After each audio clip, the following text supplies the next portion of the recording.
ഒരു കഥ പറഞ്ഞു അങ്ങനെ ഹദീസിലേക്ക് വരാം. സ്വഹീഹ് ഇബ്നു ഇമാം നബവി റഹ്മത്തുള്ളാഹിയുടെ അർബഊന നബവിയ്യയിലെ 11-12 ഹദീസുകളാണ് ഞാൻ പറയേണ്ടത്. നിങ്ങളുടെ കോളേജിൽ ഒരുപാട് ബാച്ചുകളിൽ ഒരുപാട് കുട്ടികളിൽ നിന്ന് വ്യത്യസ്തരായി ഈ ഓഡിറ്റോറിയത്തിലേക്ക് എത്തിയവരാണ് നിങ്ങൾ. ചില ആളുകൾ സ്വന്തം താല്പര്യത്തിൽ വന്നവരുണ്ടാവും, വേറെ ചില ആളുകൾ പ്രഷറിൻ്റെ പുറത്ത് വന്ന ആൾക്കാരുണ്ടാവും, ചില ആളുകൾ പ്രഷറും ഉണ്ടാവില്ല, ഒരു എൻ്റെ നേരമ്പോക്ക് വേണ്ടേ എന്ന നിലക്ക് വന്ന ആളുകളും ഉണ്ടാവും. ഇതിനിടയിൽ നിന്ന് ചില കാര്യങ്ങൾ പറയാനാണ്, ഈ ഹദീസിനെ പറയാനാണ് ഞാൻ ശ്രമിക്കുക. ഇസ്ലാമിക ലോകത്ത് 4ാമത്തെ ഖലീഫയായിരുന്നു ആര്? നിങ്ങൾ പറഞ്ഞോളൂ, ഞാൻ പറയാം. ആരാണ്? അലി റളിയല്ലാഹു കഴിഞ്ഞാൽ ഖലീഫ ഏതാ? ഞാൻ മദ്രസയിൽ ഒരു കുട്ടിയോട് ചോദിച്ചപ്പോൾ പറഞ്ഞത് ഓനെ ഒന്നും അറിയാതെ ഓനെ പഠിപ്പിച്ചെടുത്തു. മെസ്സി, നെയ്മർ എന്നൊക്കെ അങ്ങനെ പഠിച്ചു ചെയ്തു. 4 ആളെ പേര്, 4 ഖലീഫമാരെ പേര്. 4ാമത്തെ ആള്. പിന്നീട് ഉമവിയ ഭരണം വന്നു, അബ്ബാസിയ ഭരണം. അല്ലേ? വേറെ അതിൽ പ്രധാനപ്പെട്ട ഒരാളായിരുന്നു, അബ്ബാസിയ ഖലീഫമാരിൽ പ്രധാനപ്പെട്ട ഒരാളായിരുന്നു അബ്ദുൽ മലിക് ഇബ്നു മർവാൻ. അദ്ദേഹം ഹജ്ജ് ചെയ്യാൻ വേണ്ടി പോയി. അദ്ദേഹത്തിൻ്റെ 2 മക്കളുണ്ട് കൂടെ. ഹജ്ജിന് ഒരു അമീർ ഉണ്ടാവും. അമീർ മീൻസ് ലീഡർ ഉണ്ടാവും. ആ ലീഡറാണ് ഹജ്ജിൽ കുത്തുബയൊക്കെ പറയാം. നമ്മളെ നാട്ടിൽ കുറേ ഹജ്ജ് ഗ്രൂപ്പൊക്കെ കൊണ്ടുപോകില്ല, ആ അമീറല്ല കേട്ടോ. ഇപ്പം അടുത്ത് സൗദി അറേബ്യയുടെ ഒരു ഗ്രാൻഡ് മുഫ്തി മരിച്ചു. 35 ഖുതുബകളാണ് അയാൾ അറഫയിൽ നടത്തിയത്. അറഫൻ്റെ പ്രത്യേകത എന്താ പറയുക? കണ്ട ആൾക്കാരല്ലേ? അറഫ കണ്ട ആൾക്കാർ ഉംറ പോയപ്പോഴൊന്നും കണ്ടിട്ടില്ല? ചിലപ്പോൾ പോയിട്ടുണ്ടാവില്ല അല്ലേ? പോയില്ലേ? അവിടെ ഒരു പള്ളിയുണ്ട്. ആ പള്ളീൻ്റെ പേര് മസ്ജിദുൻ നെമിറ എന്നാണ് പേര്. അവിടെ നിങ്ങളെ ഒരു ഫീൽഡ് ഉണ്ട്, ഹോസ്പിറ്റലൊക്കെ ഉണ്ട്. കൊല്ലത്തിലൊരു വട്ടം മാത്രമേ തുറക്കുള്ളൂ. ആ പള്ളി കൊല്ലത്തിലൊരട്ടേ തുറക്കുള്ളൂ. 6 മിനാരൊക്കെ ഉണ്ടാവും. അന്ന് അറഫൻ്റെ അന്നാണ് തുറക്കുക. അവിടെ 35 കൊല്ലം കുത്തുബ പറഞ്ഞ ഒരാളാണ്. അങ്ങനെ വേറെ ആരും ഇല്ല. ആകെ നബി സ്വല്ലല്ലാഹു അലൈഹി വസല്ലം ഒരാൾക്ക് ചെയ്യാൻ പറ്റുള്ളൂ. ബാക്കിയുള്ളവരുടെ അറഫയിൽ പോകാം, പക്ഷെ കുത്തുബ പറയാൻ ഒരാൾക്കേ പറ്റുള്ളൂ. 35 കൊല്ലം തുടർച്ചയായി കുത്തുബ പറഞ്ഞ ആളാണ്. ഒരു 1-2 മാസങ്ങൾക്ക് മുമ്പ് മരണപ്പെട്ട സൗദി അറേബ്യയുടെ ഗ്രാൻഡ് മുഫ്തിയായിരുന്നു ഷെയ്ഖ് ആലു ഷെയ്ഖ്. അദ്ദേഹം മരണപ്പെട്ട അല്ലാഹു തആല ഖബറിനെ വിശാലമാക്കുമാറാവട്ടെ. അതൊരു ഭാഗ്യമാണ്. 35 വട്ടം, കൊല്ലത്തിൽ ഒരു വട്ടം മാത്രം ചെയ്യാൻ പറ്റുന്ന, ഒരാൾക്ക് മാത്രം ചെയ്യാൻ പറ്റുന്ന സുന്നത്താണ് അറഫയിലെ കുത്തുബ. അറഫയിൽ എത്ര ആൾക്കാർക്കും പോകാം, പക്ഷേ അറഫയിൽ കുത്തുബ പറയാൻ ഒരാൾക്കേ പറ്റുള്ളൂ. അത് കൊല്ലത്തിൽ ഒരട്ടേ പറ്റുള്ളൂ. അത് 35 വട്ടം ആയിട്ട്. അയാൾക്കൊരു പ്രത്യേകത എന്താ പറയുക? കണ്ണാണല്ലേ. അപ്പം ഉമ്മ എല്ലായിടത്തും കൊണ്ടെടുക്കും. 20 വയസ്സ് ആയപ്പോൾ ഫുള്ളായിട്ട് പോയി കണ്ടു. പക്ഷെ മുഫ്തിയായി മാറിയാണ്. ഞാൻ പറഞ്ഞതെന്തിനാ അറിയോ? ഈ പറഞ്ഞ നേരത്തെ രാജാവിൻ്റെ പേര് ഞാൻ പറഞ്ഞോ? അബ്ദുൽ മലിക് ഇബ്നു മർവാൻ. അയാളെ കുട്ടികളായിട്ട് അയാൾ ചെന്നു. അയാൾക്ക് ഹജ്ജിലെ ചില ഡൗട്ടുകളുണ്ട്. അപ്പോൾ ഇയാളെ ഹജ്ജിലെ മത്തോഫിലേക്ക് ചെന്നു. മത്തോഫ് എന്ന് പറഞ്ഞാൽ കഅബൻ്റെ ഏറ്റവും തൊട്ടടുത്ത ബൗണ്ടറി കേട്ടോ. ആ കട എന്ന് പറഞ്ഞാൽ മനസ്സിലായോ? ആ കറുത്തൊരു സാധനം കാണുമല്ലോ ഫോട്ടോത്തിലൊക്കെ, അത് അതിൻ്റെ ഏറ്റവും അടുത്ത നിയറസ്റ്റ് ഭാഗം. ആ ഭാഗത്ത് അയാളിങ്ങനെ ആരാ നിൽക്കണോ വെക്കുമ്പോൾ അന്നത്തെ ലോകത്തിൻ്റെ ഭരണാധികാരി, ഇസ്ലാമിക ലോകത്തിൻ്റെ ഭരണാധികാരിയാണ് നിൽക്കുന്നത്. ഒരാളെ കാത്തു നിൽക്കുകയാണ്. അപ്പോൾ അയാളെ നിസ്കരിക്കുകയാണ്. അയാളെ പറ്റി പറയണത് മുടന്തനാണ്, കറുത്തൊരു മനുഷ്യനാണ്, മുടിയൊക്കെ ചുരുണ്ട, ഒരു വൃത്തി വേനൊന്നും ഇല്ലാത്തൊരു മനുഷ്യൻ. അപ്പോൾ ഇയാളിങ്ങനെ കാത്തുണ്ട്.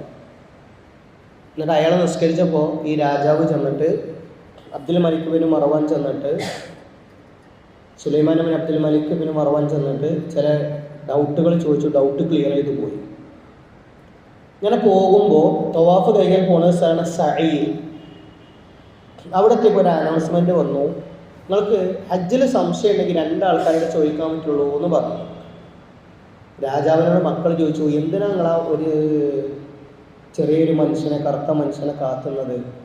കണ്ണും കാണൂല, മുടന്തനായ ആളെ കാത്തുന്നത്. ആ അനൗൺസ്മെൻ്റ് ചെയ്ത ആളെ പോയി കണ്ടാൽ പോരെയെന്ന് ചോദിച്ചു. ഏക കേൾക്കണില്ലേ പറയണേ? അപ്പോൾ രാജാവ് മക്കളോട് പറഞ്ഞു കൊടുത്തൊരു വാക്കാണ്, ആ മനുഷ്യനെയാണ് നമ്മൾ ഇത്രയും നേരം കാത്തുന്നത്. അതാരാന്ന് ഞാൻ പറഞ്ഞുതരാം. അയാൾ കാണാനൊന്നും ഒരു മെനയില്ല. കുട്ടികൾ ചെറുപ്പത്തിൽ കളിക്കുമ്പോൾ കുട്ടികൾ കളിയാക്കുമല്ലോ,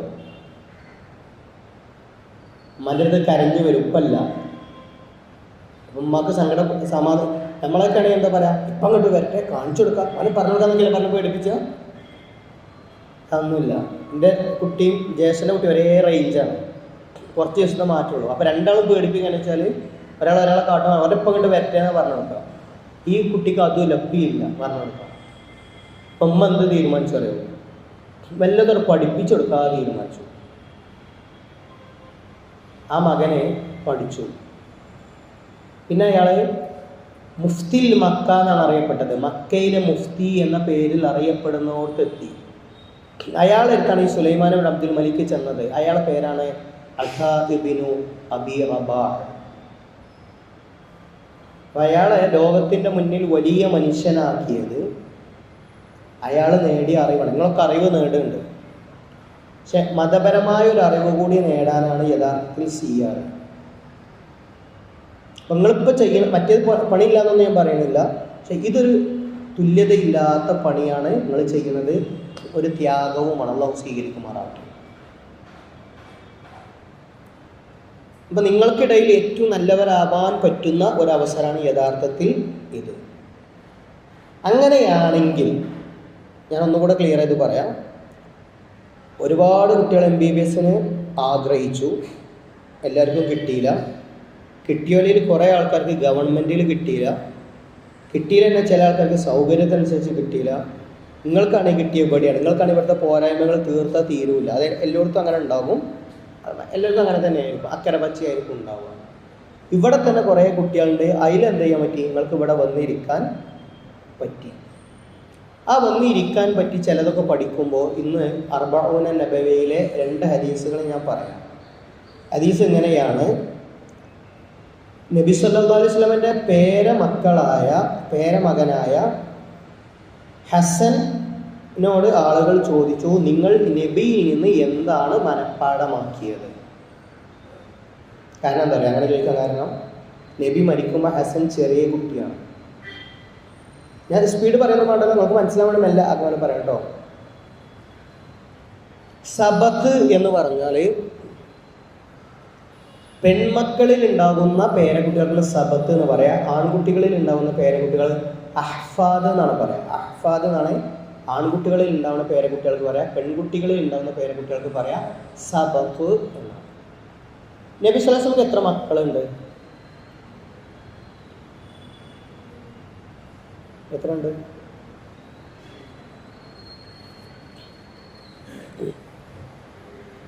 എത്ര മക്കളുണ്ട് നബി സ്വല്ലല്ലാഹു അലൈഹി വസല്ലം?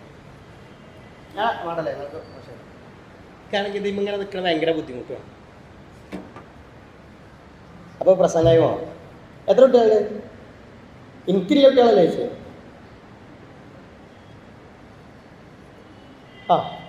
ആകെ നബി സ്വല്ലല്ലാഹു അലൈഹി വസല്ലം നമുക്ക് ഫാത്തിമ ഉണ്ട്. പിന്നെ ആരാ?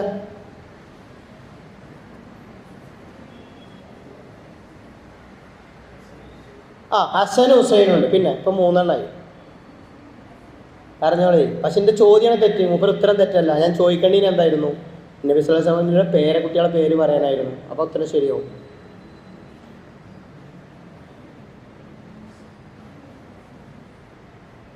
നിങ്ങൾ പറഞ്ഞത് ശരിയാണ്. എൻ്റെ ചോദ്യം ഞാൻ മാറ്റി നബി സ്വല്ലല്ലാഹു അലൈഹി വസല്ലമയുടെ പേരമക്കളെ പേരാക്കി. ഓക്കെ. നബിക്ക് എത്ര മക്കളുണ്ട്? എത്ര ആൺകുട്ടികളുണ്ട്? 3. എത്ര പെൺകുട്ടികളുണ്ട്? അവനാൻ്റെ പേരിൽ എത്ര കുട്ടികളുണ്ടെന്ന് അറിയില്ല. എന്നിട്ട് അപ്പം നബിക്ക് അല്ലേ? ഓക്കെ. അബ്ദുള്ള, ഖാസിം, ഇബ്രാഹിം 3 ആൺകുട്ടികൾ. റുഖിയ, സൈനബ്, ഉമ്മു കുൽസൂം, ഫാത്തിമ 4 പെൺകുട്ടികൾ. 4 പെൺകുട്ടികളും 2 ആൺകുട്ടികളും ഉണ്ടായത് ഖദീജയിലാണ്. 4 ആൺകുട്ടികളും നേരെ തിരിച്ച് 2 ആൺകുട്ടികളും ഉണ്ടായത് ഖദീജയിലാണ്. അതിൽ തന്നെ നബി സല്ലല്ലാഹു അലൈഹി വസല്ലമയുടെ ചില പെൺമക്കൾക്ക് കുട്ടികൾ ഉണ്ടായിട്ടില്ല. സൈനബിനൊക്കെ ഉണ്ടായ കുട്ടികൾ നേരത്തെ മരിച്ചിട്ടുമുണ്ട്. ഉണ്ടായ ആൺകുട്ടികൾ നേരത്തെ മരിച്ചു. അതുകൊണ്ടാണ് നബി സല്ലല്ലാഹു അലൈഹി വസല്ലമയെ പറ്റി പറയുന്നത്, ഇന്നാ അഅതൈനാകൽ കൗസർ ഫസല്ലി ലിറബ്ബിക വൻഹർ ഇന്ന ശാനിയക ഹുവൽ അബ്തർ. വാലറ്റവൻ ആൺകുട്ടികളില്ല എന്നൽക്ക് പറഞ്ഞു. അവരൊക്കെ നേരത്തെ മരിച്ചു. പെൺകുട്ടികൾ നബി സല്ലല്ലാഹു അലൈഹി വസല്ലമയുടെ മനസ്സെത്ര കയറാണത്? 6 കുട്ടികൾ മരിച്ച് കണ്ടിരുന്നു. 6 കുട്ടികൾ മരിച്ചത് അത് നാട്ടുകാരെ കുട്ടികളല്ല, സ്വന്തം കുട്ടികൾ മരിച്ചത്. നിങ്ങളാണ് എന്ത് കാര്യം ചെയ്യുക അല്ലേ? നബിയായി വന്നപ്പോൾ അബൂലഹബ് എന്താ ചെയ്തറിയോ? 2 മക്കളെ തിരിച്ചടച്ചു. നബിൻ്റെ മരുമക്കളെ തൊലാക്കെല്ലാം പറഞ്ഞിട്ട് ഒഴിവാക്കി. അത്ര ഇടങ്ങേറായി. അപ്പോൾ അത് മാത്രമല്ല, നബിൻ്റെ വലിയ മകളാണ് ആരാ അറിയോ? ആരാ? സൈനബിൻ്റെ ഒരു ഭർത്താവുണ്ട്. ആരറിയോ? അബുൽ ആസ്. വേറൊരു കഥയാണ്, പിന്നെ ഇവിടെ എപ്പോഴെങ്കിലും പറയാം ഇൻഷാല്ലാ. അവിടെ ഈ ഫാത്തിമക്ക് ഉണ്ടായ കുട്ടികൾ എത്രയും അറിയോ? എല്ലാവർക്കും അറിയാൻ കണ്ടിട്ടാണ് ഹസനും ഹുസൈനും. അന്നല്ല, വേറെയുണ്ട്. പക്ഷെ അറിയപ്പെട്ട 2 കുട്ടികൾ ഹസനും ഹുസൈനുമാണ്. ഓക്കെ. ആ ഹസനോട് ആളുകൾ ചോദിക്കുകയാണ്, നിങ്ങൾ നബി സല്ലല്ലാഹു അലൈഹി വസല്ലമയിൽ നിന്ന് മനപ്പാടാക്കിയ ഹദീസ് പറഞ്ഞു തരുമോ? അപ്പോൾ അദ്ദേഹം പറഞ്ഞു കൊടുത്തു,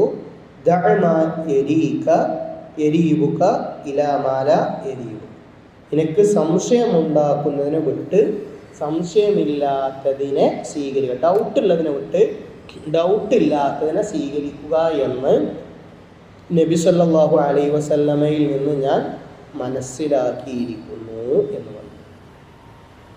ഓക്കെ, അതാണ് ഹദീസ്. ആ ഹദീസിന് ബാക്കി കൂടിയുണ്ട്. സത്യം പറയൽ സമാധാനാണ്, കള്ളത്തരം സംശയമാണ്. പല നാൾ കള്ളൻ ഒരു നാൾ പിടി. ശരിയാണോ? പല നാൾ കള്ളൻ ഒരു നാൾ പിടിയിലാണ്. ചില കള്ളന്മാർ പിടിച്ചാൽ എല്ലാവർക്കും അറിയില്ല. ചില കള്ളന്മാർ കള്ളന്മാരാണെന്ന് നാട്ടുകാർക്കൊക്കെ അറിയാം, പക്ഷെ കള്ളന്മാർക്ക് അറിയില്ല ഞങ്ങൾ കള്ളനാണെന്ന് നാട്ടുകാർ. ഞാൻ ഇൻഷാല്ലാ ലാസ്റ്റ് ഭാഗത്ത് പറയാം. അപ്പോൾ ഈ ഹദീസ് എന്താ അറിയാം? സംശയമുള്ളത് ഒഴിവാക്കാൻ പറഞ്ഞ് സംശയമില്ലാത്ത എടുക്കണം തന്നെ. ഓക്കെ. 10ാമത്തെ ഹദീസ് എന്താ ഓർമ്മ ഉണ്ട് നിങ്ങൾക്ക് ഓർമ്മ ഉണ്ടാകണ്ട, ഞാൻ പറഞ്ഞുതരാം. ഒരു മനുഷ്യന് കുറേ യാത്ര ചെയ്തു, മുടിയൊക്കെ ഇങ്ങനെ പാറിയിക്കണം, കുളിച്ചായിട്ട്. കാറിൽ AC പോകാത്തതുകൊണ്ട്, ഒട്ടകപ്പുറത്ത് പോകുന്നതുകൊണ്ട് അയാളെ ശരീരത്തിന് എന്ത് ചെയ്യുന്നത്? ഡ്രസ്സൊക്കെ പൊടി പാറിക്കണം, മുടിയിലൊക്കെ ആയിക്കണം. അപ്പോൾ യാത്രക്കാരൻ്റെ പ്രാർത്ഥനയ്ക്ക് ഉത്തരം കിട്ടും, പക്ഷെ അയാളെ പ്രാർത്ഥനയ്ക്ക് ഉത്തരം കിട്ടിയില്ല. കാരണം എന്താ? അയാൾ തിന്നതും കുടിച്ചതും ധരിച്ചതൊക്കെ എന്താണ്? ഹറാം. ഓക്കെ അല്ലേ?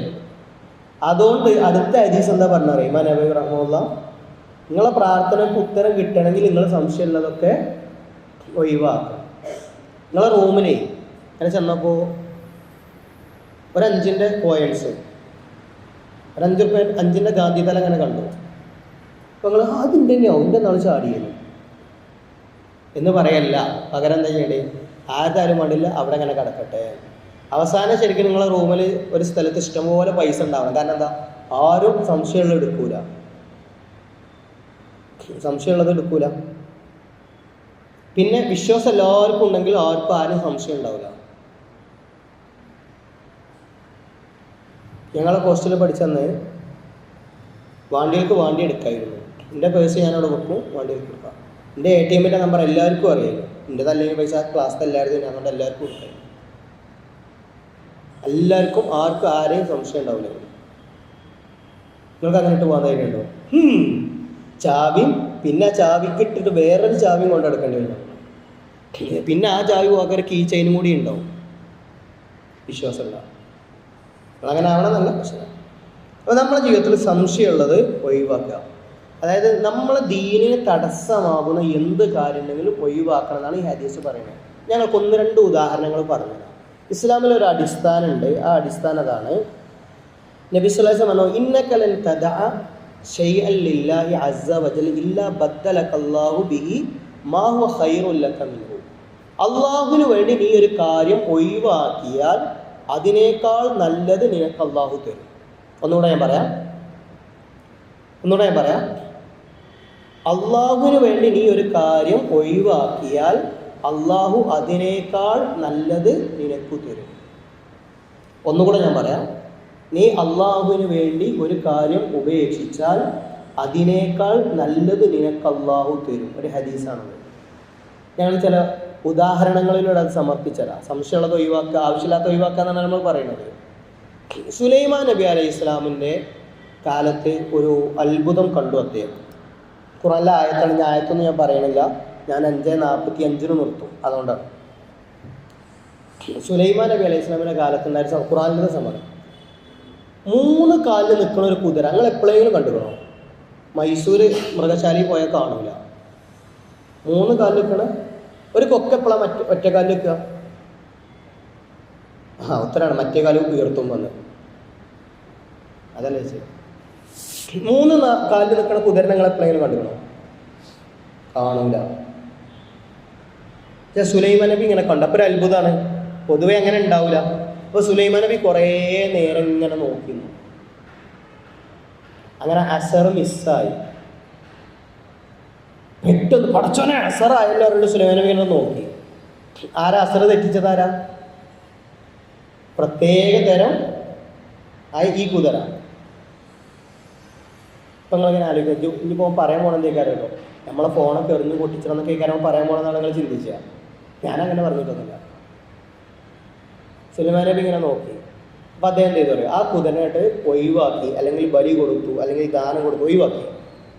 അദ്ദേഹത്തിന് എന്നിട്ട് ഒഴിവാക്കി. അപ്പം അല്ലാഹു തആല അദ്ദേഹത്തിന് കൊടുത്ത ചില പ്രത്യേകത ഉണ്ട്. എന്താ പറയുക? കടലിൽ മുങ്ങുന്ന പിശാചുക്കൾ അദ്ദേഹത്തിന് കീഴ്പ്പെടുത്തി കൊടുത്തില്ല. എപ്പോഴാണ് അറിയാം? ഈ കാര്യം അള്ളാഹുവിന് വേണ്ടി ഒഴിവാക്കിയപ്പോൾ പ്രത്യേക തരം കുതിരയെ അള്ളാഹുവിന് ദിക്ർ തെറ്റിച്ചു, നിസ്കാരം തെറ്റിച്ചില്ലേ? അതുകൊണ്ട് ഇനി ഇങ്ങനെ ആലോചിച്ച് നോക്കി. ഒന്നുകൂടെ ഞാൻ പറയാം. ഒരാൾ അള്ളാഹുവിന് വേണ്ടി ഒരു കാര്യം ഉപേക്ഷിച്ചാൽ അള്ളാഹു പകരം നല്ല കൊടുക്കും. ആർക്ക് കൊടുത്തു? സുലൈമാൻ നബിക്ക് അതിനേക്കാൾ നല്ല കാര്യങ്ങൾ കൊടുത്തു. ആർക്ക് വേണ്ടി ഒഴിവാക്കണം? അള്ളാഹ്ക്ക് വേണ്ടി ഒഴിവാക്കണം. മദീനത്തെത്തിയപ്പോൾ പ്രസവിച്ച ഒരു കുട്ടിയുണ്ട്. ആരറിയോ? മക്കയിൽ നിന്ന് പോയിട്ട് ഹിജറ പോയപ്പോൾ വഴിയിൽ നിന്ന് പ്രസവിച്ചൊരു കുട്ടിയല്ല, അമ്മ പ്രസവിച്ചപ്പോൾ ഉണ്ടായ കുട്ടി. ഇനി കുട്ടി പ്രസവിച്ചോന്ന് ചോദിച്ച് എൻ്റെ അടുത്ത് വരാൻ നിൽക്കണ്ട. ആ അമ്മൻ്റെ പേരെന്താ പറയുക നിങ്ങൾക്ക്? അല്ലെങ്കിൽ ആ കുട്ടീൻ്റെ പേരെന്താ പറയുക? അറിയോ? അതല്ല പേര് അല്ലേ? ആയിക്കോട്ടെ. തൊയ്യും. അവിടെ നബി സ്വല്ലല്ലാഹു അലൈഹി വസല്ലം ഹിജറ പോയപ്പോൾ ഭക്ഷണം കൊണ്ടുപോയി കൊടുത്ത ഒരാളായിരുന്നു ആര്? അസ്മാ ബിൻസ് അബീ ബക്കർ. നേരത്തെ പറഞ്ഞല്ലേ, കഴിഞ്ഞ ക്ലാസ്സിൽ പറഞ്ഞു അബൂബക്കർ. അബൂബക്കറിൻ്റെ മകൾ അസ്മാ. അന്ന് അസ്മാന് വയറ് പൂർണ്ണ ഗർഭിണിയാണ്. അസ്മാനെ തിരഞ്ഞെടുത്തിന് കാരണം പൂർണ്ണ ഗർഭിണിയായവർ എത്ര ത്യാഗം ചെയ്യൂല.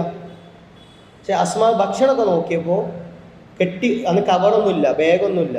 എന്തിലാ കെട്ടുക? അരപ്പട്ടയിൽ. അരപ്പട്ട മനസ്സിലായില്ലേ? നമ്മളെ ഭാഷ പറഞ്ഞാൽ ബെൽറ്റ് എന്നൊക്കെ പറയും. അപ്പോൾ അവസാനം നോക്കുമ്പോൾ അസ്മാണി ഫുള്ള് ഗർഭം നിറഞ്ഞിക്കാണ്. കുറച്ച് ദൂരം പോകണം. എവിടെയാണ് യാത്രയിൽ എവിടെ ഒളിച്ചിരുന്നത്? ഏത് ഗുഹയിൽ ഒളിച്ചിരുന്നീന്? മറ്റേ 5 സ്റ്റാർ ഹോട്ടലിൽ കയറിയിട്ടാണ് നബി അബൂബക്കർ ഒളിച്ചിരുന്നത് അല്ലേ? അതുകൊണ്ട് അങ്ങോട്ടുള്ള ഭക്ഷണം ആര് കൊണ്ടുപോയി? സൗർ ഗുഹയിലേക്കുള്ള ഭക്ഷണം ആര് കൊണ്ടുപോയി? അസ്മാ കൊണ്ടുപോയി. അപ്പോൾ ഗർഭിണിയായപ്പോൾ വയറൊന്ന് മുറുക്കി ഉടുക്കേണ്ടതാണെന്ത്?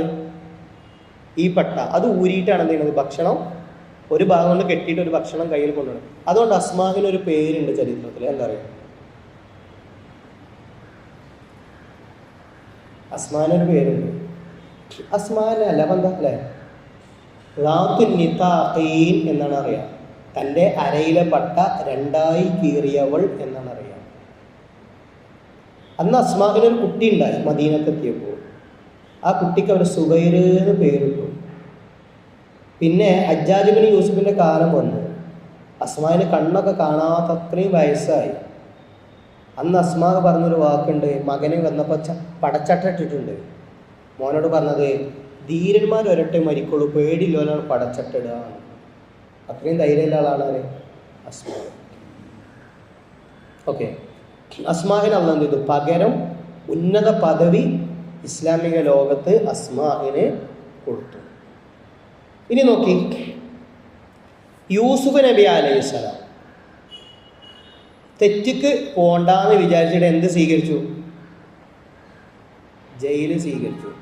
നമ്മൾ ജീവിക്കുന്ന കാലത്ത് തെറ്റുകളൊരു കൂമ്പാരമാണ്.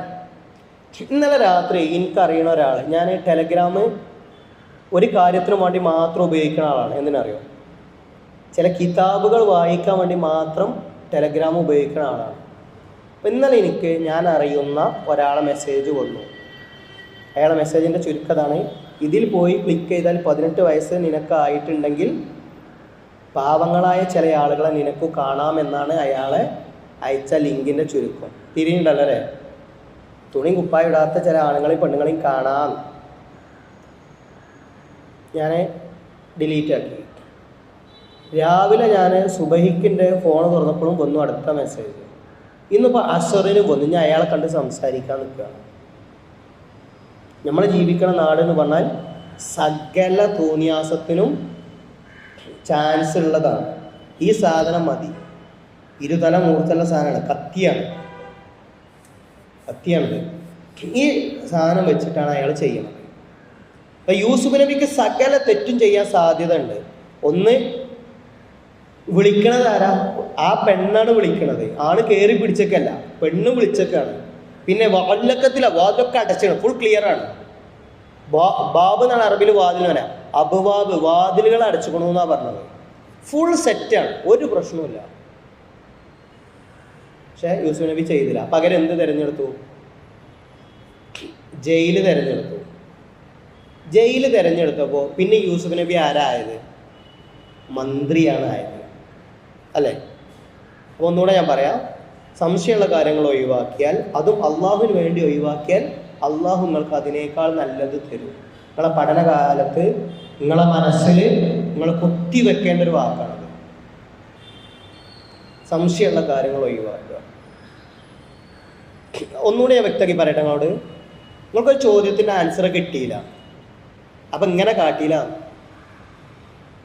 അതാണ് പറഞ്ഞത്. അങ്ങനെ നിങ്ങൾ കാട്ടി നേടിയാൽ എന്താ പറയുക, നിങ്ങൾക്ക് എന്ത് കിട്ടിയാലും മനസ്സിൻ്റെ ഉള്ളിൽ നിന്ന് പോകില്ല. പാപങ്ങൾക്കൊരു പ്രത്യേകത ഉണ്ട്. പാപങ്ങൾ മനസ്സിനെ കുറ്റപ്പെടുത്തും. പക്ഷെ ആരോടും പറയാൻ പറ്റില്ല. ഇന്നലെ ഇതേ നേരെ എനിക്ക് വന്നൊരു ഫോൺ കോൾ ഉണ്ട്. നിൽക്കാതെ വരും ഫോൺ കോൾ. ഞാൻ ക്ലാസ്സിലാണ്, നിൽക്കാതെ ഫോൺ കോൾ വരും. ഞാനതിൽ ക്ലാസ് ഓണാക്കി വെച്ചു. പിന്നെ ഞാൻ തിരിച്ചു വിളിച്ചു. അപ്പം എന്താ പറയുന്നത്, 10 കൊല്ലമായിട്ട് കല്യാണം കഴിഞ്ഞ ഒരാളെ പ്രശ്നമാണ് പറയുന്നത്. ഞാൻ അപ്പം അതിൻ്റെ കുറേ സിറ്റിങ്സുകൾ കഴിഞ്ഞിട്ടാണെന്ന് വരുന്നത്. നാളെ ഇതിൻ്റെ ബാക്കിയാണ്. അപ്പം എന്താ പറയുക, ഞങ്ങൾക്ക് കല്യാണം കഴിഞ്ഞ് ഇത്രയും കാലമായിട്ട് ഒരു പ്രശ്നത്തിലാണ്. ഒരു കുട്ടി ഉണ്ടായി, ഒരു കുട്ടി മരിച്ചൊക്കെ ചെയ്തു. എന്താ പ്രശ്നം ഞങ്ങൾക്ക്? ഒരു പ്രശ്നമില്ല, സിമ്പിളാണ് പ്രശ്നം. ഓന് മൊബൈൽ ഫോണിലൂടെ കാണും, ഫോണോഗ്രാഫി കാണും, ഞങ്ങളോട് ചെല്ലും. ഓള് പറഞ്ഞു എനിക്ക് തൊലാക്ക് മതി എന്ന് പറഞ്ഞു. ഇത്രയും കാലം നാട്ടിലെ മാന്യനയില് ഒരാൾക്കൊരു പ്രശ്നമില്ലേ, ഓനെന്താ ചീട്ട് കൊട്ടാരം പോലെ എടുത്താകുക. ഒരാളൊരു പാപം ചെയ്താൽ, ഞാൻ പറയണത് ഒന്നുകൂടി നിങ്ങൾ ശ്രദ്ധിച്ചോളി, ഒരു തെറ്റ് ചെയ്താൽ അള്ളാഹു താല ദുനിയാവെന്ന് നിങ്ങളെ മാനം കെടുത്തും. എങ്ങനെ മാനം കെടുത്തുന്ന ഒന്നുകൂടി ഞാൻ വ്യക്തമാക്കി തരാം കേട്ടോ. അപ്പം ഞാൻ എൻ്റെ വീട്ടിലേക്കാണല്ലോ ഈ കോളൊക്കെ വരുന്നത്. ഞാൻ വീട്ടിലുണ്ടാവുകയാണല്ലോ. എൻ്റെ വൈഫിനും അറിയുന്ന ആളാണ്, എൻ്റെ നാട്ടുകാരൊക്കെയാണ്. പക്ഷേ ഓൻ്റെ വിചാരം എന്താ പറയുക, എൻ്റെ വീട്ടിൽ അറിഞ്ഞിട്ടില്ല എന്ന്. ഇനി ഓനെ കാണുമ്പോൾ എൻ്റെ വൈഫ് എങ്ങനെയാണ് നോക്കുക, എൻ്റെ ഇപ്പം എങ്ങനെയാണ് നോക്കുക. അതാണ് ദുനിയാവിൽ മാനം കെടുത്തും പറഞ്ഞാൽ പോലീസ് സ്റ്റേഷനിലേക്ക് കൊണ്ടുപോകുന്നല്ല, മുഖമൂടിയിട്ട് കൊണ്ടുപോകുന്നില്ല, ആൾക്കാരെ മുമ്പിൽ അയാളെ ഇമേജ് വളർത്തും. നിങ്ങൾ എത്ര നല്ല ആളായിട്ടും എത്ര നല്ല പ്രൊഫഷൻ എടുത്തിട്ടും നിങ്ങൾ എത്ര വലിയ അറിയപ്പെട്ട ആളാണെങ്കിലും നിങ്ങൾക്കൊരു നെഗറ്റീവ് ഉണ്ടെങ്കിൽ ആരെങ്കിലുമൊക്കെ കണ്ടുപിടിക്കും. ഇവിടെ അവൻ്റെ വൈഫിനോട് സങ്കടത്തിൽ പറഞ്ഞെന്ന് പറയും, അയാൾ നീ ഇത്ര സമയം ഫോണോഗ്രാഫി കാണും. അപ്പോൾ ഞാൻ ചോദിച്ചു, ഇത്രയും കാലം പറയാനേ ഞാൻ സഹിക്കായിരുന്നു. അപ്പം ആരൊക്കെ മുന്നിൽ മാനം കിട്ടും അറിയും. അവനെ പറ്റി അവൻ്റെ അമ്മായിമ്മയും അമ്മശാക്കിയും പറഞ്ഞു, എൻ്റെ മോൻ, ഞങ്ങൾ മോനെ പോലെയാണ്, മരുമകനല്ല മോനാണ്. ഇപ്പോൾ ആൾക്കാരാ ഇതാണ് മാനം കെടുക എന്ന് പറയുന്നത്. അപ്പോൾ അള്ളാഹുവിന് വേണ്ടി ഒരു കാര്യം ഉപേക്ഷിച്ചിട്ടില്ലെങ്കിൽ നമ്മുടെ സ്വാർത്ഥ താല്പര്യങ്ങൾക്കും താൽക്കാലിക ആസ്വാദനങ്ങൾക്കും വേണ്ടി നമ്മൾ നിന്നാൽ ഒരു നാൾ പിടിക്കപ്പെടും. പല നാൾ കള്ളൻ ഒരു നാൾ പിടിയിൽ. ഇത് വെറുതെ പറയാല. ചിലതൊക്കെ എൻ്റെ ഒരു സുഹൃത്തുണ്ട്, അവൻ്റെ ഉമ്മ ഒരിക്കൽ വിളിച്ചു. അവൻ്റെ ഉമ്മ വിളിച്ചിട്ട് എന്താ പറയുക, അവൻ്റെ റൂമിലിരുന്ന് കണ്ട് ഒരു ദിവസം ഉറങ്ങിയിട്ട് പോയി. ഉമ്മ ചെന്ന് മോനെ വിളിക്കാൻ പോയപ്പോൾ കാണുന്ന രംഗം അവൻ്റെ മൊബൈൽ ഓണാണ്. മാനം കേട്ടോ. പക്ഷെ ഉമ്മ ഇന്ന് വരെ എന്ത് ചെയ്തിട്ടില്ല, ഉമ്മ അവൻ്റെ കണ്ടുകിണെന്ന് എന്ത് ചെയ്തിട്ടില്ല, പറഞ്ഞിട്ടില്ല. എന്നിട്ട് ആ ഉമ്മ എന്താ ചെയ്യാറ്, അവനെ പേടിച്ചിട്ടാണ് വീട്ടിൽ നിൽക്കുക. ഒരു ഡിസ്റ്റൻസ് കീപ്പ് ചെയ്തിട്ട് ആരെ നിൽക്കണം, മോനെ ഒരു ഡിസ്റ്റൻസ് കീപ്പ് ചെയ്തിട്ട് ഉമ്മ ജീവിക്കുക. പക്ഷെ ഞാൻ അവനോട് പറഞ്ഞിട്ടില്ല നിൻ്റെ ഉമ്മ അത് കണ്ടുക്കണത്, അവൻ അതിനേക്കാൾ മോശമാവില്ലേ. അതാണ് മാനം കെടുത്തുക എന്ന് പറഞ്ഞാൽ. അല്ലാതെ നാലാൾ അറിയാന്നല്ല, അറിയാൻ പറ്റേണ്ട അല്ലെങ്കിൽ അറിയാത്ത ചില ആൾക്കാർ അറിയാന്ന. നിങ്ങൾ എത്ര സ്വകാര്യമാക്കി വെച്ചാലും ആരെങ്കിലുമൊക്കെ അറിയുണ്ടാവും. ആരെങ്കിലുമൊക്കെ അറിയുണ്ടാവും പറഞ്ഞാൽ എങ്ങനെ അറിയാം നിങ്ങൾക്ക്? ഞാനൊരു ദിവസം ഒരു സുഹൃത്തിൻ്റെ ഫോൺ അങ്ങനെ കണ്ടു. ഞാൻ അടുത്തൊന്നല്ല, അയാളോട് എനിക്ക് ഫേസ്ബുക്കില്ല, ഉണ്ട്, പക്ഷെ എൻ്റെ ലോക്കാണ്. എനിക്ക് എന്നെ വിശ്വാസം ഇല്ലാത്തതുകൊണ്ട് ലോക്കാണ്. നിങ്ങൾ അങ്ങനെ വിചാരിച്ചോളൂ. എനിക്ക് എന്നെ വിശ്വാസം ലോക്കായതുകൊണ്ട് എൻ്റെ വൈഫ് ഉണ്ടാകുമ്പോൾ മാത്രമേ ഞാൻ ഫേസ്ബുക്ക് ഉപയോഗിക്കുള്ളൂ, അല്ലാത്തവർക്ക് ഉപയോഗിക്കാം. ഒരു ദിവസം എനിക്ക് അത്യാവശ്യമായിട്ടൊരു കാര്യം നോക്കേണ്ടതെന്ന് ഞാൻ ഒരാളോട് ഒന്നൊരു കാര്യം സെർച്ച് ചെയ്യൂന്ന് പറഞ്ഞു ഒരാളെ. അപ്പോൾ അയാൾ സെർച്ച് ചെയ്തപ്പോൾ കണ്ടത് അയാൾ വേണ്ടാത്ത ചില കാര്യങ്ങൾ സെർച്ച് ചെയ്യാറുണ്ട് എന്ന് ഞാൻ കണ്ടു. പക്ഷെ ഞാൻ അയാളോട് പറഞ്ഞിട്ടില്ല, ഞങ്ങളോട് പറഞ്ഞില്ലേ. പക്ഷെ അയാളെ മുമ്പിൽ എനിക്കിപ്പോൾ ഉള്ളത് പുല്ലുവിലയാണ്. ഇതാണ് മാനം കെടുക എന്ന് പറഞ്ഞത്. മാനം. അതുകൊണ്ട് അള്ളാഹുവിന് വേണ്ടിയാണ് ചില കാര്യങ്ങൾ നമ്മൾ എന്ത് ചെയ്യേണ്ടത്, ഉപേക്ഷിക്കേണ്ടത് എന്നാണ് ഞാൻ പറഞ്ഞതിൻ്റെ ചുരുക്കം. അപ്പോൾ നമ്മളെ ഹദീസ് ഇത്രയാണ്, നിനക്ക് സംശയമുള്ള കാര്യങ്ങളൊക്കെ നീ ഉപേക്ഷിക്കണം, സംശയമില്ലാത്തത് മാത്രമേ എന്ത് ചെയ്തിട്ടുള്ളൂ ചെയ്യാം. ഒരു ഹദീസും കൂടി ഞങ്ങൾ മുമ്പ് കൊണ്ടുവരാം. ഹദീസാണ്, ഞാൻ സമയം വായിച്ചിട്ട് സമയം കളയണില്ല. ഒരാളെ സ്ഥലം വാങ്ങി. കഥയായിട്ട് നിങ്ങൾ ചിലപ്പോൾ കേട്ടിട്ടുണ്ടാവും കേട്ടോ. അങ്ങനെ സ്ഥലം വാങ്ങിയപ്പോൾ ഇഷ്തറൽ ആഖാറ ഫി ആഖാരിഹി വജറത്തുൻ ഫിഹാ ദഹബ്, അതിൽ സ്വർണത്തിൻ്റെ ഒരു എന്താ പറയാ പാത്രം കിട്ടി, കിഴി കിട്ടി. അപ്പോൾ കിഴി കിട്ടിയ ആൾ സ്ഥലം വാങ്ങിയ ആളോട് ചെന്നിട്ട് പറഞ്ഞു, ഞാൻ നിങ്ങളെ സ്ഥലം കളച്ചു നോക്കുമ്പോൾ എനിക്കൊരു സ്വർണത്തിൻ്റെ പാത്രം കിട്ടിയിട്ട് നാണയങ്ങൾ കിട്ടിയിട്ടുണ്ട് എന്ന് പറഞ്ഞു. അത് നിങ്ങളുടെയാണെന്ന് പറഞ്ഞു. അപ്പോൾ വിറ്റ ആൾ പറഞ്ഞു, ഞാൻ ഭൂമിയും എല്ലാം നിങ്ങൾക്ക് തന്നാണ്. ഭയങ്കര തർക്കമായി. നമ്മളാണെങ്കിൽ എന്താ പറയുക, കാരണം ഭയങ്കര കച്ചവടമായിരിക്കും അല്ലേ, അല്ലെങ്കിൽ മിണ്ടണ്ട, അതിപ്പോൾ നമുക്ക് കിട്ടിയ ലാഭം. ഇയാളൊന്നും പറയാം, രണ്ടാളും അങ്ങോട്ടും ഇങ്ങോട്ടും ഇൻ്റെതല്ല. സാധാരണ മലയാളത്തിൽ ചൊല്ലുണ്ട്, കുരങ്ങൻ നീർക്കോലിയെ പിടിച്ച മതിരി. നീർക്കോലി വിചാരിക്കും കുരങ്ങം മാന്തുവന്ന്, കുരങ്ങൻ വിചാരിക്കും നീർക്കോലി കടിക്കുമെന്ന്. രണ്ടാൾക്കും ഇങ്ങനെ പേടിച്ചിരുന്ന അവസ്ഥയിലായി ഇവർ രണ്ടാവും. അവസാനം ഇവർ തർക്കിച്ചപ്പോൾ മൂന്നാമത്തെ ഒരാളെടുത്ത് ചെന്നു. അയാൾ ചോദിച്ചു, നിങ്ങൾക്ക് രണ്ടാൾക്കും കുട്ടിയുണ്ട്. അപ്പോൾ ഒരാളാണ്, ഒരു ആൺകുട്ടിയും പെൺകുട്ടിയും ഉണ്ടായിരുന്നു, നിങ്ങൾ കല്യാണം കഴിച്ചിട്ട് അത് മക്കൾക്ക് കൊടുത്തുകയാണ്. അപ്പോൾ രണ്ടാൾക്കും എന്ത് ചെയ്തു, അത് മക്കൾക്കുള്ള ഹദിയായി സമ്മാനമായി തൃപ്തിയായി. അവർ ചെയ്തെന്താ, സംശയമുള്ളത് സ്വീകരിച്ചതാണ്. ഒരു തോട്ടമുണ്ട് ചരിത്രത്തിൽ, അബൂ ത്വൽഹ റളിയല്ലാഹു അൻഹു അത് ദാനം ചെയ്തത്. ആ തോട്ടത്തിൻ്റെ പേരെന്താ അറിയാം നിങ്ങൾക്ക്? ലൻ തനാലുൽ ബിർറ ഹത്താ തുൻഫിഖൂ മിമ്മാ തുഹിബ്ബൂൻ എന്ന ആയത്ത് ഇറങ്ങിയപ്പോഴാണ്. ആ തോട്ടത്തിൻ്റെ പേര് എന്താ പേര് ഞാൻ പറഞ്ഞു, ബൈറൂഹാഹ് തോട്ടാണ് കൊടുത്തത്. അത് അദ്ദേഹം കൊടുക്കാനൊരു കാരണമുണ്ട്. നിസ്കരിച്ച് വന്നപ്പോൾ എങ്ങനെയാണ് മനസ്സിലിങ്ങനെ എന്തോ ഓർമ്മ വരും, തോട്ടം ഇങ്ങനെ ഓർമ്മ വരും. അപ്പോൾ അള്ളാഹുവിൻ്റെ ദിക്റിൽ നിന്ന് തെറ്റിച്ചതുകൊണ്ട് അദ്ദേഹം എന്ത് ചെയ്തു? അദ്ദേഹം ആ തോട്ടം ഒഴിവാക്കിയതായിട്ട് എന്ത് ചെയ്യാൻ പറ്റും? കാണാൻ പറ്റും. അപ്പോൾ നമുക്ക് ആവശ്യമില്ലാത്ത എല്ലാ കാര്യങ്ങളിൽ നിന്നും നമ്മൾ മാറി നിൽക്കുക. 12ാമത്തെ ഹദീസ് ഇങ്ങനെയാണ്: മിൻ ഹുസ്നി ഇസ്ലാമിൽ മർഇ തറഖഹു മാ ലാ യഅനീഹി. ഒരാളുടെ ഇസ്ലാമിൻ്റെ നല്ല കാര്യത്തിൽ പെട്ടതാണ് ആവശ്യമില്ലാത്തതെല്ലാം ഒഴിവാക്കുക. ആ ആവശ്യമില്ലാത്ത കാര്യത്തിൽ ഒഴിവാക്കേണ്ടതിൽ ഏറ്റവും പ്രധാനപ്പെട്ടത് സംസാരം. ചില ആളുകളെ നാവിന് ലൈസൻസ് ഉണ്ടാവില്ല. ചില ആൾക്കാർക്ക് ചെറിയ വരുന്നുണ്ട്, ഓലെ പറ്റിയാണ് പറഞ്ഞത്. ചില ആൾക്കാർ പഞ്ചായത്ത് റേഡിയോ തുറന്നു വെച്ചാൽ മതിയായിരിക്കും. വല്ല റൂമിൽ വന്നാൽ ബാക്കിയുള്ളവർക്കൊന്നും ഉറങ്ങാൻ പറ്റൂല അല്ലേ? പറഞ്ഞിട്ട് ഇങ്ങനെ പല കോലത്തിലായിരിക്കും മനുഷ്യന്മാർ. ചില ആളുകൾ അതിന് വേണ്ടിയിട്ട് ഇങ്ങനെ പോകുമ്പോൾ ഉണ്ടല്ലോ, പരതിയം ഉണ്ടാത്ത ചില ആൾക്കാരും ഉണ്ടാവും. ആരോടും ഉണ്ടാത്ത ആൾക്കാർ. ഒരു മുസ്ലിം രണ്ടിനും ഇടയിലാണ്. ഉരസിയനും ഉണ്ടാത്തവനുമല്ല, ലൈസൻസ് ഇല്ലാതെ സംസാരിക്കുന്നവനുമല്ല ഒരു മുസ്ലിം. അള്ളാഹു തആല പറഞ്ഞത് വെള്ളിയാഴ്ച കേൾക്കണത്തില്ലേ? യാ അയ്യുഹല്ലദീന ആമനൂ തഖുല്ലാഹ വഖൂലൂ ഖൗലൻ സദീദ. ക്ലിയറായ വർത്താനാണ് പറയേണ്ടത്. സംശയമുള്ള വർത്താനം ചെയ്യാൻ പാടില്ല, പറയാൻ പാടില്ല. ആ സംസാരത്തിൽ ഏറ്റവും കൂടുതൽ പേടിക്കേണ്ടത് ആവശ്യമില്ലാത്തത് സംസാരിക്കാന്നാണ്. ആവശ്യമില്ലാത്തതൊക്കെ മാറിക്കാം. പണ്ഡിതന്മാരിങ്ങനെ പറയാറുണ്ട്: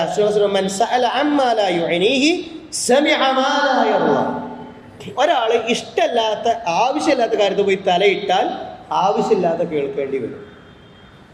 ചില സ്ഥലത്ത് മൗനം അവലംബിക്കലാണ് നല്ലത്. എല്ലായിടത്തും പോയി തലയിടൽ എന്തല്ല, വിളവല്ല. ആവശ്യമില്ലാത്ത മാത്രമാണ് എന്ത് ചെയ്യേണ്ടതുള്ളൂ, തലയിടേണ്ടതുള്ളൂ. അതാണ് ആവശ്യമില്ലാത്തടത്ത് പോയി തലയിട്ടാൽ ആവശ്യമില്ലാത്തത് കേൾക്കും. നിങ്ങൾ രണ്ടാളിങ്ങനെ കച്ചറുണ്ടാകുമ്പോൾ പോയി കണ്ടു എന്തേ പ്രശ്നം? ആരെ നോക്കാനായി ഉണ്ടാകുമ്പോൾ. അതുകൊണ്ട് ആവശ്യമില്ലാത്തടത്ത് തലയിടാതിരിക്കുക. ലുക്മാനുൽ ഹക്കീം, അദ്ദേഹം ഖുർആനിലൊരു അധ്യായമൊക്കെ ഉണ്ട്. അദ്ദേഹത്തെ കാണാൻ വൈരൂപ്യനായിരുന്നു, പക്ഷെ അദ്ദേഹം അടിമയ്ക്കായിരുന്നു. അദ്ദേഹത്തോട് ആളുകൾ ചോദിച്ചു, ഇപ്പം നിങ്ങൾ വലിയ സംഭവമൊക്കെ പറഞ്ഞ വലിയ ആളായത് എങ്ങനെയാണ് എന്ന് ചോദിച്ചു. അപ്പോൾ അദ്ദേഹം പറഞ്ഞു, ഞാൻ സംസാരിച്ചാൽ സത്യം പറയുള്ളൂ. പിന്നെ പറഞ്ഞു, ഞാൻ വിശ്വസിച്ചേൽപ്പിച്ചാൽ അത് പൂർത്തീകരിക്കും, ആവശ്യമില്ലാത്തതിൽ ഞാൻ തലയിടൂല എന്ന് പറഞ്ഞു. 3 കാര്യമാണ് അദ്ദേഹം. ലുക്മാനുൽ ഹക്കീം എന്ന് ഖുർആനിൽ ഒരു അധ്യായം ഇന്നലെ ലുക്മാൻ എന്ന് പേര് പറഞ്ഞു. അതിൻ്റെ കാരണം എന്താ? 3 കാര്യമാണ്. സംസാരിച്ചാൽ സത്യം പറയുള്ളൂ. എത്ര കുടുങ്ങിയാലും സത്യം പറയുന്ന സ്വഭാവം ഉണ്ടോ? എന്നാലോചിച്ച് നോക്കി. സത്യമല്ലാത്ത ഞാൻ പറയില്ല എന്ന് അവിടെ അല്ലേ? ആന്ന് പറഞ്ഞാൽ അതും കൂടി അസത്യം വിചാരിച്ചാണ് ചില ആൾക്കാരെ ഉണ്ടാക്കുക. അതും കൂടി കളവാകുന്നത്. എത്ര കുടുങ്ങിയാലും എന്ത് ചെയ്യുക? സത്യം പറയാം. അസത്യം പറഞ്ഞാലും പ്രശ്നം നിങ്ങൾക്ക് പിന്നെ എല്ലാവർക്കും നമ്മളെ സംശയമായിരിക്കും. ആളുകൾക്ക് അറിയാം, ഇതൊക്കെ തിരിയും. ഇത് പറയുന്ന അസത്യമാണെന്ന് എന്ത് ചെയ്യും? തിരിയും. അപ്പോൾ ഏറ്റവും നല്ലത് സത്യം പറയലാണ്. രണ്ടാമത്തേത് അദ്ദേഹം പറഞ്ഞു, അദാഉൽ അമാന, വിശ്വസിച്ചേൽപ്പിച്ച് കഴിഞ്ഞിട്ട് പൂർത്തിയാക്കുക. നമ്മളെ വിശ്വസിച്ചാൽ ഒരാളെ വിശ്വാസം അത് അതേപോലെ പൂർത്തീകരിക്കാൻ പറ്റണം. വതർക്കു മാ ലാ യുഅ്നിഹി, ആവശ്യമില്ലാത്തതിൽ നിന്ന് എന്ത് ചെയ്യണം? മാറി നിൽക്കണം. ഈ ഹദീസിനെ വിശദീകരിച്ച് ഇമാം ഷാഫി പറഞ്ഞൊരു വാക്കുകൂടെ പറയാം. 3 കാര്യം ഒരാളെ ബുദ്ധി വർദ്ധിപ്പിക്കും. എന്തൊരു പൊടി എന്താ തിന്നുമല്ലോ ബുദ്ധി ഇല്ലാത്തവര്. അങ്ങനെ ഒരു പരസ്യം ഉണ്ടായി കൊണ്ട് സന്തോഷ്